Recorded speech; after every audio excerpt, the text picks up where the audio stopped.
Sejam muito bem-vindos ao canal Momentos de Autoconhecimento e Sabedoria.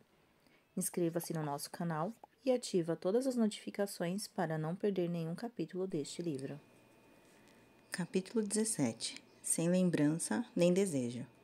Em meados do século XX, o psicanalista britânico Wilfred Bion postulou que os terapeutas deveriam abordar seus pacientes sem lembrança ou desejo. Segundo ele, as lembranças dos terapeutas estavam propensas às interpretações subjetivas, mudando com o tempo, enquanto seus desejos poderiam ir contra o que seus pacientes queriam. Em conjunto, lembranças e desejos podem criar noções tendenciosas que os terapeutas sustentam durante o tratamento, conhecidas como ideias formuladas. Bion queriam que os profissionais entrassem em cada sessão comprometidos a ouvir o paciente no momento presente, em vez de serem influenciados pela memória, permanecendo abertos a várias decorrências em vez de serem influenciados pelo desejo. No momento do meu estágio, fui orientada por um seguidor de Bion e desafiei-me a começar cada sessão sem lembrança nem desejo. Adorava a ideia de não ser desviada por noções pré-concebidas. Também parecia haver um estilo zen nesse tipo de renúncia, parecido com a noção budista de se libertar do vínculo. No entanto, na prática, parecia mais uma tentativa de imitar HM, o famoso paciente do neurologista Oliver Sacks, cujo dano cerebral confinava-o a viver apenas o momento presente, sem a capacidade de se lembrar do passado imediato ou conceber o futuro.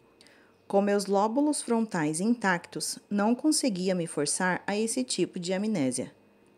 É claro que sei que o conceito de Bion era mais matizado e que há uma importância em rever os aspectos dispersivos da memória e do desejo à nossa porta.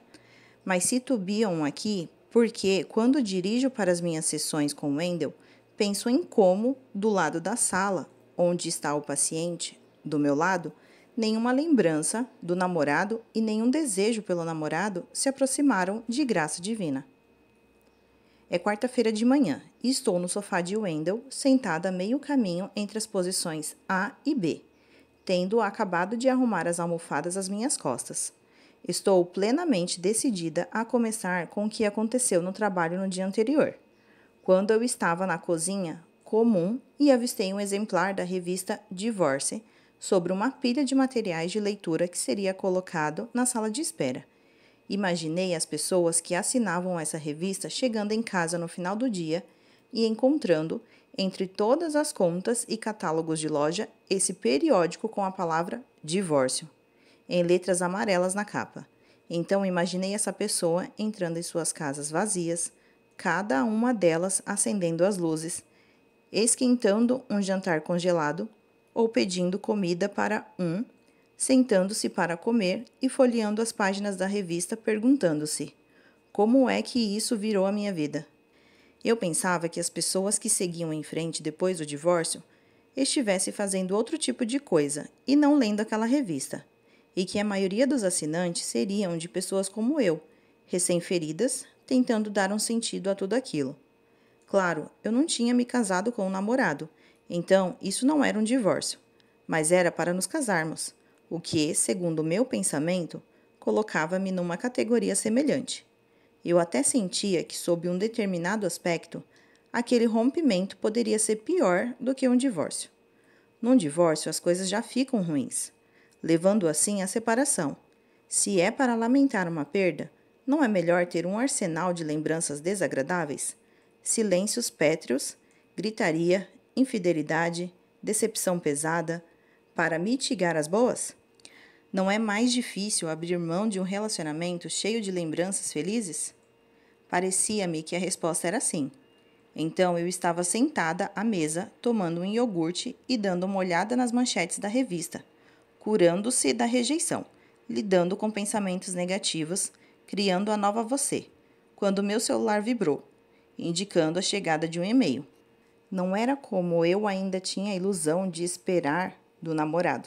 O assunto dizia: prepare-se para a melhor noite da sua vida. Deduzi ser um spam, mas se não fosse, quem era eu para recusar a melhor noite da minha vida, considerando o quanto me sentia mal? Cliquei nele e vi que o e-mail era uma confirmação dos ingressos do show que eu tinha comprado meses atrás, com uma surpresa para o próximo aniversário do namorado. Nós dois amávamos aquela banda, e as músicas deles tinham sido como uma trilha sonora do nosso relacionamento. No nosso primeiro encontro, descobrimos que tínhamos a mesma música preferida de todos os tempos. Não podia me imaginar indo àquele show com alguém que não fosse namorado, especialmente em seu aniversário. Deveria ir? Com quem? Eu não ficaria pensando nele no meu aniversário? O que levantou a seguinte pergunta: ele estaria pensando em mim? E se não estiver? Eu não signifiquei nada para ele? Voltei a olhar a manchete da Divorce, lidando com pensamentos negativos. Estava tendo dificuldade para lidar com os meus pensamentos negativos, porque fora da sala de Wendell, ele não tinha muita vazão. Os rompimentos tendem a cair na categoria de perdas silenciosas, menos tangíveis a outras. Você sofre um aborto, mas não perdeu um bebê. Você tem uma separação, mas não perdeu um marido ou uma esposa. Então, os amigos deduzem que você se recuperará relativamente rápido, e coisas como os ingressos desse show tornam-se quase um gratificante reconhecimento externo da sua perda. Não apenas da pessoa, mas do tempo e da companhia, das rotinas diárias, das brincadeiras e piadas internas, das lembranças compartilhadas que agora só caberão a você. Tenho total intenção de dizer tudo isso ao Wendell, enquanto me acomodo no sofá, mas em vez de falar, tudo o que sai é uma torrente de lágrimas. Em meio à visão embaçada, vejo a caixa de lenços de papel planando em minha direção. Mais uma vez, não consigo agarrá-la. Além de levar um pé na bunda, penso, fiquei desastrada. Estou, ao mesmo tempo, surpresa e envergonhada da minha crise de choro. Nós ainda nem nos cumprimentamos e toda vez que tento me recompor, solto um rápido "me desculpe", antes de me descontrolar de novo. Por cerca de 5 minutos, minha sessão segue da seguinte maneira: choro, tento parar. Digo, me desculpe, choro, tento parar. Digo, me desculpe, choro, tento parar. Digo, Deus do céu, me desculpe mesmo. O Wendell quer saber pelo que estou pedindo desculpas. Aponto para mim mesma. Olhe para mim. Faço uns granados altos enquanto assoo no lenço de papel. O Wendell dá de ombros, como se dissesse: bom, e daí? E então, nem mesmo paro para pedir desculpas. Só choro. Tento parar. Choro. Tento parar. Choro. Tento parar. Isso continua por mais alguns minutos. Enquanto choro, penso na manhã seguinte ao rompimento, na qual, depois de uma noite insone, saí da cama e segui em frente com a minha rotina. Lembro-me de como deixei Zack na escola e disse, te amo, enquanto ele pulava para fora do carro e olhava em volta para ter certeza de que ninguém pudesse ouvir, e então disse, te amo, antes de sair correndo para se juntar aos amigos. Penso em como, a caminho do trabalho, recapitulei seguidas vezes o comentário de Jane na minha mente. Não sei se essa história vai terminar assim. Penso em como, subindo de elevador para o meu consultório, ri de verdade ao me lembrar do velho trocadilho. Daniel is not a river in Egypt. A negação não é um rio no Egito. E mesmo assim, parti direto para a negação. Talvez ele mude de ideia, pensei. Talvez tudo isso seja um tremendo mal-entendido. É claro que tudo isso não era um tremendo mal-entendido, porque cá estou chorando em frente ao Wendell e repetindo como sou patética por estar fazendo isso, por ainda estar tão acabada. Vamos fazer um trato, o Wendell diz. Que tal concordarmos que você está generosa consigo mesma enquanto estiver aqui? Pode continuar se estapeando o quanto quiser assim que for embora, ok? Ser generosa comigo mesma? Isso não tinha me ocorrido. Mas é só um rompimento, eu digo, esquecendo-me de ser generosa comigo mesma. Ou eu poderia deixar um par de luvas de boxe na porta. Assim você poderia se esbofetear com elas a sessão toda. Isso facilitaria? O Wendell sorri, e eu me vejo inspirando um pouco de ar, soltando e relaxando rumo à generosidade. Tenho um lampejo de um pensamento que me vem com frequência quando vejo meus próprios pacientes se autoflagelando. Você não é a melhor pessoa para conversar com você sobre você mesmo. Existe uma diferença, saliento a eles, entre se autoculpar e se autorresponsabilizar. Corolário de algo que Jack Kornfield disse. Uma segunda característica da espiritualidade madura é a generosidade. Ela se baseia em uma noção fundamental de autoaceitação. Na terapia, visamos a autocompaixão, sou humano, versus a autoestima, um julgamento, sou bom ou ruim. Talvez não para as luvas de boxe, digo. É que eu estava melhorando e agora não consigo parar de chorar de novo. Sinto-me como se estivesse voltando para trás, no ponto em que estava na semana do rompimento. Wendell inclina a cabeça. Deixe-me lhe perguntar uma coisa, diz, e deduzindo que será sobre o meu relacionamento. Enxugo os olhos e espero ansiosa. No seu trabalho como terapeuta, ele começa. Alguma vez você já esteve com alguém que estivesse passando por um luto? Sua pergunta me paralisa. Já atendi pessoas lidando com todo tipo de luto. A perda de um filho, de um pai ou uma mãe, de um cônjuge, de um irmão ou uma irmã, a perda de um casamento, de um cachorro, de um trabalho, de uma identidade, de um sonho, de uma parte do corpo, da juventude. Atendi pessoas cujos rostos fechavam-se em si mesmos, cujos olhos tornam-se fendas, cujas bocas lembram a imagem de O Grito Demante. Atendi pacientes que descrevem seu luto como monstruoso e insuportável. Uma paciente, citando algo que havia escutado, diz que aquilo a deixou alternadamente entorpecida e com uma dor agonizante. Também presenciei o luto de longe, como na época da faculdade de medicina, quando estava transportando amostras de sangue no pronto atendimento e escutei um som tão chocante que quase derrubei os tubos. Era um lamento, mais animalesco do que humano, tão penetrante e primitivo que levei 1 minuto para descobrir sua origem. Do lado de fora no corredor havia uma mãe, cuja filha de 3 anos tinha se afogado. Depois de sair correndo pela porta dos fundos e cair na piscina do intervalo de 2 minutos em que a mãe tinha subido para trocar a fralda do bebê. Enquanto eu escutava o lamento, vi o marido chegar e receber a notícia. Ouvi seu choque irrompendo em gritos. Como que em coro com os gemidos urros da mulher, foi a primeira vez que escutei essa música singular de tristeza e angústia. Mas desde então, escuto-a inúmeras vezes. O luto não é de surpreender. Pode-se parecer com depressão e, por essa razão, até alguns anos atrás, havia algo denominado exclusão de luto no nosso manual de diagnóstico. Se uma pessoa vivenciava sintomas de depressão nos primeiros 2 meses após uma perda, o diagnóstico era luto. Mas se esses sintomas persistiam além de 2 meses, o diagnóstico passava a ser depressão. Essa exclusão do luto já não existe, em parte, por causa da linha temporal. As pessoas devem deixar de lamentar uma perda após 2 meses? O luto não pode durar 6 meses, 1 ano, ou de uma ou outra forma, uma vida toda? Além disso, existe o fato de que as perdas tendem a ter várias camadas. Existe a perda real, no meu caso do namorado, e a perda subjacente, o que ela representa. É por isso que para muitas pessoas a dor de um divórcio é apenas uma parte, a perda da outra pessoa. Muitas vezes ela inclui com a mesma intensidade o que a mudança representa. Fracasso, rejeição, traição, o desconhecido e uma história de vida diferente daquela que era esperada. Se o divórcio acontece na idade madura, a perda pode envolver lidar com as limitações de se conhecer alguém e ser novamente conhecida com o mesmo grau de intimidade. Lembro-me de ler a experiência de uma divorciada ao conhecer o novo amor, depois do término do seu casamento, que durou décadas. Nunca olharei David nos olhos na sala de parto, ela escreveu. Nunca conhecerei sua mãe. E também é por isso que a pergunta de Wendell é tão importante.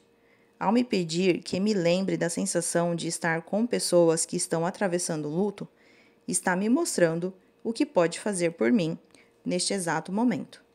Ele não pode consertar meu relacionamento interrompido, não pode mudar os fatos, mas pode me ajudar, porque sabe isso. Todos nós temos um profundo desejo de entender a nós mesmos e de sermos entendidos. Quando vejo casais em terapias, muitas vezes um deles reclamará não de que você não me ama, mas de que você não me entende. Uma mulher disse ao marido: sabe quais são as 3 palavras que para mim são ainda mais românticas do que eu te amo? Você está linda, ele tentou. Não, a esposa disse. Eu te entendo. Minhas lágrimas recomeçaram e penso em como será para o Wendell ficar aqui sentado comigo. Tudo que nós, terapeutas, fazemos, dizemos ou sentimos enquanto estamos atendendo nossos pacientes é mediado por nossas histórias. Tudo o que vivenciei influenciará a maneira como estarei em uma determinada sessão, em uma determinada hora. A mensagem de texto que acabei de receber, a conversa que tive com uma amiga, minha interação com o serviço de atendimento ao cliente enquanto tento resolver um erro na minha conta bancária, o clima, quanto de sono eu tive, o que sonhei antes de minha primeira sessão do dia, uma lembrança inspirada pela história de um paciente. Tudo isso influenciará minha atitude durante a terapia.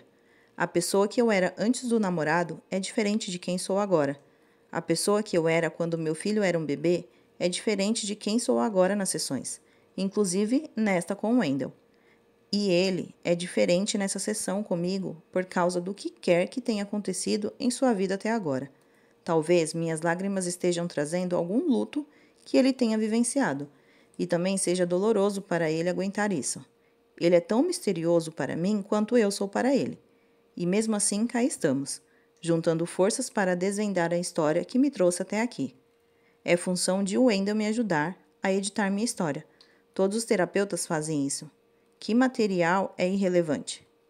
Os coadjuvantes são importantes ou são uma distração? A história está avançando ou o protagonista anda em círculos? Os pontos do enredo revelam um tema? As técnicas que usamos parecem-se um pouco com um tipo de cirurgia cerebral, em que o paciente permanece acordado durante o procedimento, enquanto os cirurgiões operam. Ficam checando com o paciente. Consegue sentir isso? Consegue dizer essas palavras? Pode repetir essa frase?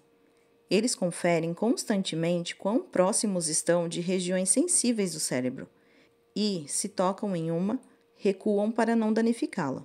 Os terapeutas remexem numa mente e não em um cérebro, e podemos ver pelos gestos ou expressões mais sutis se atingimos um nervo.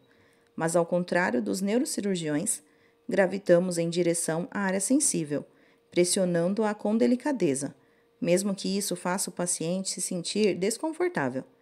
É assim que atingimos o significado mais profundo da história, e com frequência no núcleo há uma espécie de luto, mas grande parte da trama encontra-se nas camadas do meio. Uma paciente chamada Samantha veio à terapia nos seus 20 anos para entender a história da morte do seu amado pai. Contaram-lhe quando criança que ele tinha morrido num acidente, mas quando adulta ela começou a desconfiar que ele houvesse se matado. O suicídio com frequência deixa os sobreviventes com um mistério insolúvel. Por quê? O que poderia ter sido feito para impedir isso? Nesse meio tempo, Samantha estava sempre procurando problemas em seus relacionamentos, buscando questões que, inevitavelmente, lhe dariam motivo para ir embora. Ao não querer que seus namorados fossem o enigma que seu pai era, ela involuntariamente recriava uma história de abandono. Só que nessa versão, era ela quem abandonava. Ela tinha controle, mas terminava sozinha. Na terapia, descobriu que o mistério que tentava resolver era maior do que saber se seu pai havia ou não cometido suicídio. Era também o mistério de quem era seu pai quando vivo e quem ela se tornou como consequência disso. As pessoas querem ser compreendidas e compreender, mas para a maioria de nós, o problema é não saber qual é o nosso problema. Ficamos batendo na mesma tecla. Por que faço o tempo todo exatamente aquilo que me deixará infeliz? Choro e choro, perguntando-me como é possível chorar por tanto tempo. Pergunto-me se estou totalmente desidratada, e mesmo assim surgem mais lágrimas. Antes de me dar conta, o Wendell está batendo em suas pernas, indicando que nossa sessão terminou. Respiro fundo e reparo que agora sinto-me estranhamente calma. Soluçar à vontade na sala de Wendell foi como ter sido envolvida por um cobertor quente e seguro, a parte de tudo o que acontece lá fora. penso novamente na citação de Jack Cornfield, no trecho sobre autoaceitação, mas ainda assim começo a julgar. Será que paguei alguém só para me ver chorar por 45 minutos seguidos? Sim e não. Wendell e eu tivemos uma conversa, mesmo que não tenhamos trocado uma palavra. Ele me observou em meu luto e não tentou tornar as coisas mais confortáveis, interrompendo ou analisando o problema. Deixou que eu contasse a minha história hoje da maneira que eu precisasse. Enquanto enxugo as lágrimas e levanto-me para ir embora, penso em como todas as vezes que o Wendell me perguntou sobre outros aspectos da minha vida. O que mais estava acontecendo enquanto eu e o namorado estávamos juntos? Como era a minha vida antes de conhecê-lo?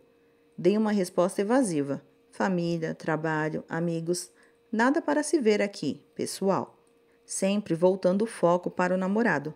Mas agora, jogando meus lenços de papel na lata de lixo, percebo que o que contei ao Wendell não é de fato a história toda. Não menti exatamente, mas também não contei tudo. Digamos apenas que deixei de fora alguns detalhes.